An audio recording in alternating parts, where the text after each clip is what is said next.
ሰላም ጤና ይስጥልን የተከበራችሁ የሙዳይ ቤተሰቦች እንደምን አላችሁ? እኛ ሰላም ነን እግዚአብሔር ይመስገን። በእያላችሁበት ሰላም ፍቅር ለእናንተ እንዲሆን እንመኝላችኋለን። ዛሬ በጣም የሚገርም ሐሳብ ነው ይዤላችሁ የመጣሁት። በእነዚህ ላይ አዲስ ሐሳብ ካገኛችሁበት ከስር ጻፉልን። ሌሎችም የምትጨምሯቸው ሐሳቦችም ካሉ የራሳችሁ ጨምሩና እኛም እንማርበታለን። እንግዲህ ስለ ወንዶች ጸባይ ነው የምነግራችሁ። የወንድ ልጅ ጸባይ ማወቅ በጣም አስፈላጊ ነገር ነው። ልክ ወንድ ልጅ የሴት ልጅን ጸባይ ማወቅ እንዳለበትና እሷንም ደግሞ መንከባከብ ሰርቭ ማድረግ እንዳለበት በሙላ እናንተም ደግሞ የወንድን ጸባይ ብታውቁ በጣም አሪፍ ነው። አብራችሁ ተጋግዛችሁ ተዋዳችሁ ተፋቅራችሁ ለመኖር ይጠቅማል ብዬ አስባለሁ። ግራ አንዳንዴ ይገባችኋል። ምናልባት እንደ ሴት እያሰባችሁ ለምን እንደዚህ ያደርጋል ብላችሁ ልታስቡ ትችላላችሁ። ነገር ግን ትልቁ ማወቅ ያለብን ፀሐይ በምስራቅ እንደምትወጣ ይታወቃል። ነገር ግን ፀሐይን በምዕራብ እንድትወጣ ማድረግ አይቻልም። ዝናብ እየዘነበ ከሆነ ዝናብን አትዝነብ ማለት አይቻልም። ነገር ግን ከዝናብ መጠለል እንችላለን ማለት ነው። ስለዚህ የወንድን ባህሪ መቀየር አይቻልም። ነገር ግን ባህሪውን በማወቅ ለዛ ደግሞ መፍትሄ ማስቀመጥ ይቻላል ብዬ አስባለሁ። የመጀመሪያውን የወንድ ልጅ ጸባይ ልንገራችሁ። ወንድ ልጅ ትንሽ ዝም አለ ማለት የሆነ ችግር አለ ማለት አይደለም። ምናልባት ዝም ሲላችሁ ምን አድርጌው ነው ወይም ደግሞ ምን አይነት መጥፎ ጸባይ አለው ብላችሁ ልታስቡ ትችላላችሁ። ነገር ግን አንቺ ወንድ ልጅ ወይም ባልሽ ፍቅረኛሽ ራሱን እንዲመስል እድል መስጠት አለብሽ ብዬ አስባለሁ። ማስመሰል የለበትም። ምናልባት ብዙ ወንዶች በፍቅር ግንኙነት መጀመሪያ ላይ ጥሩ መስለው 100% ፐርፌክት መስለው ሊታዩ ይችላሉ። ነገር ግን እየቆዩ ሲሄዱ እውነተኛ ማንነታቸው ሊገለጥ ይችላል። ነገር ግን አብረሽ በፍቅር በቆየሽ ቁጥር በትዳር ውስጥ በቆየሽ ቁጥር እውነተኛ ማንነቱን እንዲመስል እድል መስጠት መቻል አለብሽ እንጂ ራሱን ቀይሮ ያልሆነውን እንዲመስል ማድረግ የለብሽም። አንዳንዴ ወንድ ልጅ ዝም አለ ማለት የሆነ ችግር ተፈጥሯል ማለት አይደለም። ዝምታ አንዱ የወንድ ልጅ ባህሪ ነው። እንደውም ዶክተሮች እንደሚነግሩን ከሆነ ወንድ በዝምታ ወይም ደግሞ ነገሮችን በአርምሞ በመመልከት ነገሮችን በልብ ውስጥ ያስቀምጣል ወይም ያሰላስላል ተብሎ ይታሰባል። ብዙ ጊዜ እህቶቻችን ያሰባችሁትን የተሰማችሁን ስሜት በንግግር እንደምትገልጹ ለጓደኛ ለቤተሰብ እንደምትናገሩት ሁላ ወንድ ደግሞ የሆነ ነገር ሲያጋጥመው በልቡ አስቀምጦ ነገሮችን ሊመለከታቸው ወይም ሊጠብቃቸው ይችላል። ስለዚህ ትንሽ ዝም አለሽ ማለት ብዙ ዝምታ አይደለም ያልኩት። ትንሽ ዝም አለ ማለት የሆነ ችግር አለበት ወይም ደግሞ አንቺ ላይ የሆነ ችግር ተመልክቷል ማለት አይደለም። ሁለተኛ ጸባዩን እንመልከት። ፍረጃ ወይም ማጠቃለል። ብዙ እህቶቻችን ምናልባት ይሄ ለእናንተ ችግር ላይ ነው ይችላል ወይም በሴቶች ዓለም መፈረጅ ወይም ማጠቃለል እንደ ችግር ላይ ይታይ ይችላል። ነገር ግን ወንዶች ጋር ስንወስዱ ይሄ በጣም አደገኛ ነው። ወንዶች በባህሪያቸው ፍረጃ ወይም ማጠቃለልን አይወዱም። ለምሳሌ የሆነ ስህተት ከሰራ አንተ እኮ ሁሌ እንደዚህ አይነት ሰው ነህ ወይም እንደዚህ ታረጋለህ ባትዩ ይመረጣል። የሆነ ነገር አዘሽው ወይም ደግሞ የሆነ ፍላጎትሽን እንዲፈጽምልሽ ፈልገሽው ካልፈጸመ አንተ እኮ ወይም ደግሞ እሱ እኮ እንደዚህ አድርጎ አያውቅም እያልሽ ሐሳቦችን በተደጋጋሚ ማንሳት የለብሽም ማለት ነው። የምትፈልጊው ነገር ካለ ፍላጎትሽን በግልጽ ንገሪው ወይም ደግሞ ነገሮችን ወደ ገደለው በመግባት ብትነግሪው በጣም አሪፍ ነው። የብዙ እህቶቻችን ሐሳብ ምንድነው? ወንድ ልጅ ጭንቅላት የሚያነብ ይመስላችኋል። ስሜታችሁን አንብቦ የምትፈልጉትን ነገር እንዲያሟላላችሁ ትፈልጉ ይሆናል። ነገር ግን ወንድ እንደዚህ አይነት ባህሪ የለውም። ወንድ በቀጥታ በሁኔታዎች ላይ ሴት ልጅ የምትፈልገውን ነገር እንድትነግረው ይፈልጋል ማለት ነው። ስትነግሪው ግን በመተቸት በማመናጨቅ ሳይሆን ወይም በመተቸት ሳይሆን በትህትና ብትነግሪው ውጤታማ ይሆናል ተብሎ ይታሰባል። ሶስተኛ የወንድን ባህሪ ልንገራችሁ። ወንድ በማየት ይታለላል ወይም ይመሰጣል። እንደውም አንድ ፊልም ላይ ምንድነው የተመለከትኩት? አክተሩ ዋናው ገጸ ባህሪ ሴት ልጅ ለወንድ የምታስፈልገው ለማየት ነው ይላል። ምናልባት ይሄ አስተሳሰብ 100% ትክክል ባይሆንም በተወሰነ መልኩ ግን እውነታም አለው ተብሎ ይታሰባል። የወንድ ልጅ ትልቁ ደካማ ጎኑ ማየት ነው። እህቶቻችን በመስማት በዝና ለሰዎች ቦታ እንደምትሰጡት በሙላ ወንድ በማየት ይታለላል ወይም የወንድ ልጅ ደካማ ጎኑ ማየት ነው። ስለዚህ ፍቅረኛ ካለሽ ወይም ባል ካለሽ ራስሽን በዛ ደረጃ ራስሽን መጣል የለብሽም፣ መጠበቅ አለብሽ። ያ ሲባል ግን ከመጠን ያለፈ ሳቢ መሆንም ከመጠን ያለፈች ያጌጠች ሴትን ደግሞ መሆን የለብሽም።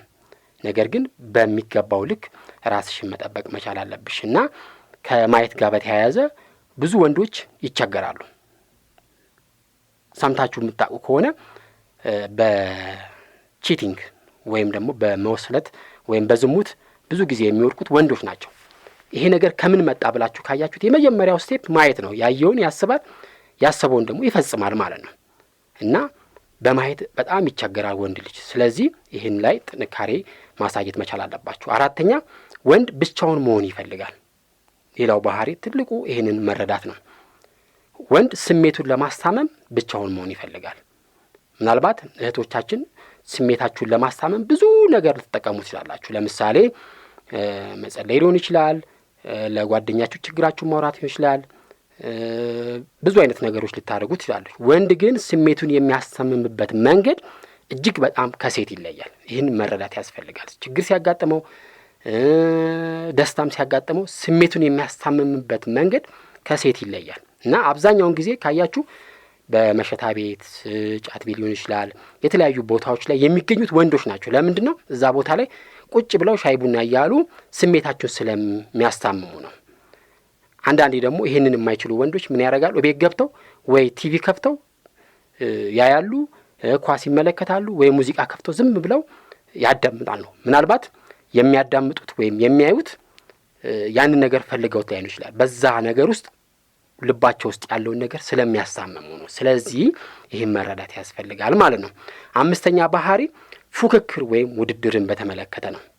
እንደውም ፖይንትለስ አድቬንቸር ነው የሚባለው በምርምሩ ዓለም ማለት ነው። ምን ማለት ነው? ጥቅም የሌለው ብዙ ዋጋ የሌላቸው ነገሮች ላይ ነገር ግን ቦታ የሚሰጣቸው ነገሮች አሉ።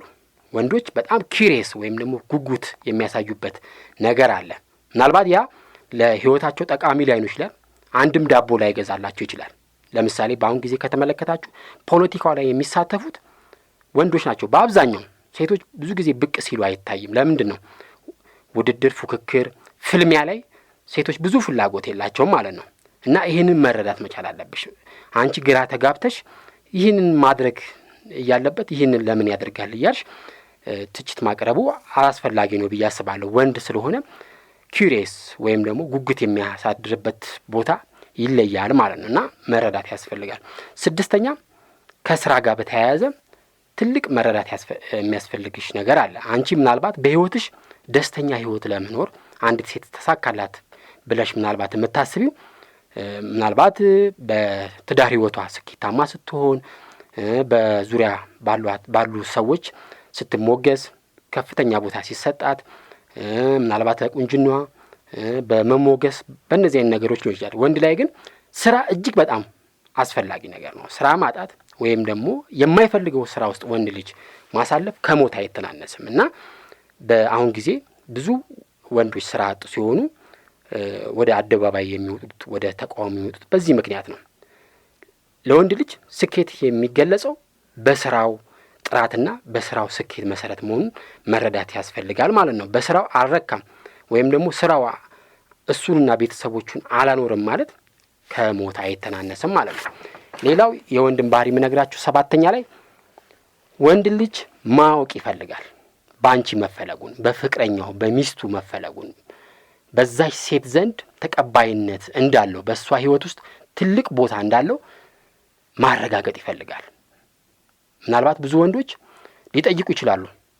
ምን ያህል ለምትወጂ፣ ምን ያህል ለምታፈቅድኝ እያሉ በተደጋጋሚ ሊጠይቁ ይችላሉ እና ሴቶች ደግሞ ሊበሳጩ ይችላሉ። እንዴ ስለማፈቅርህ አይደል እንዴ ካንተ ጋር ቤተሰቦቼን ትቼ ህይወቴን አሳልፌ ሰጥቼ ይህን ሁሉ መስዋዕትነት ላንተ መከፍሎ ብለሽ በብስጭት ትመልሽለት ትችያለሽ። ወንድ ግን አንቺ ለሱ የምትሰጪውን ቦታ በንግግር እንድገልጭለት ይፈልጋል ማለት ነው። አንቺ በተግባር እያሳየሽ ሊሆን ይችላል። ምናልባት አንዳንድ እህቶቻችን በጭቅጭቅ ነገሮችን እናሸንፋለን ብላችሁ ልታስቡ ትችላላችሁ፣ በመምከር በመጨቃጨቅ። ነገር ግን ለጊዜው አንቺ ልታሸንፊ ትችያለሽ፣ ግን ያ ደግሞ ገዘላቂ አንቺ አሸናፊ ነሽ ማለት እንዳልሆነ ደግሞ በደንብ መረዳት ያስፈልጋል። ስምንተኛ ባህሪው ልንገራችሁ። ወንድ ልጅ እንዲያገለግልሽ እድል መስጠት መቻል አለብሽ። እንደውም ምን ይላል አንድ ተመራማሪ፣ ወንድ ልጅ ሴት እንደ ልጇ ማየት አለባት፣ እንደ ሕፃን ልጅ ማየት አለባት። አንዲት ፍቅረኛ ያላት ሴት ወይም ባል ያላት ሴት እንደ ልጅ ያንን ወንድ ማየት አለባት። ልጅን ከተመለከት ነው የሚፈልገውን ነገር የሚያስፈልገውን ነገር እንሰጠዋለን። ነገር ግን በዛው መጠን ደግሞ ለኛ መታዘዝ በእኛ ቁጥጥር ስር ደግሞ መሆን መቻል አለበት። ወንድም እንደዛው ነው። ሁሉንም ነገር የምታደርጊለት ከሆነና እሱ በተቃራኒው ላንቺ ምንም የሚሰጥሽ ነገር ከሌለ በጣም አስቸጋሪ ነው። ምናልባት ደስተኛ ሊሆን ይችላል፣ በኋላ ግን እናቱ ነው የሚያደርግሽ እንጂ ሚስቱ ወይም ፍቅረኛው አትሆኝም ማለት ነው። 9ኛ ትልቁን ባህሪ የምነግርሽ ከሱ ጋር ስላለሽ ግንኙነት ትልቅ ግምት ካለሽ ያስቀመጥሽውን ስታንዳርድ ደግሞ ከፍ ማድረግ አለብሽ። ምናልባት ብዙ እህቶቻችን አሪፍ ወንድ ስንፈልግ ወይም ምርጥ ወንድ ስንፈልግ ቆመን እንቀራለን ብላችሁ ልትሰጉ ወይም ልታስቡ ትችላላችሁ። ችግር የለውም። ከናንተ ጋር ያለው ወንድ ምናልባት በዛ ደረጃ ጥራት ያለው ላይሆን ይችላል። ነገር ግን ወደዛ ከፍታ ደግሞ እንዲወጣ እልህ ማስገባት፣ የሞላር ደረጃ ደግሞ ማስቀመጥ በጣም አስፈላጊ ነገር እንደሆነ መረዳት ያስፈልጋል ማለት ነው።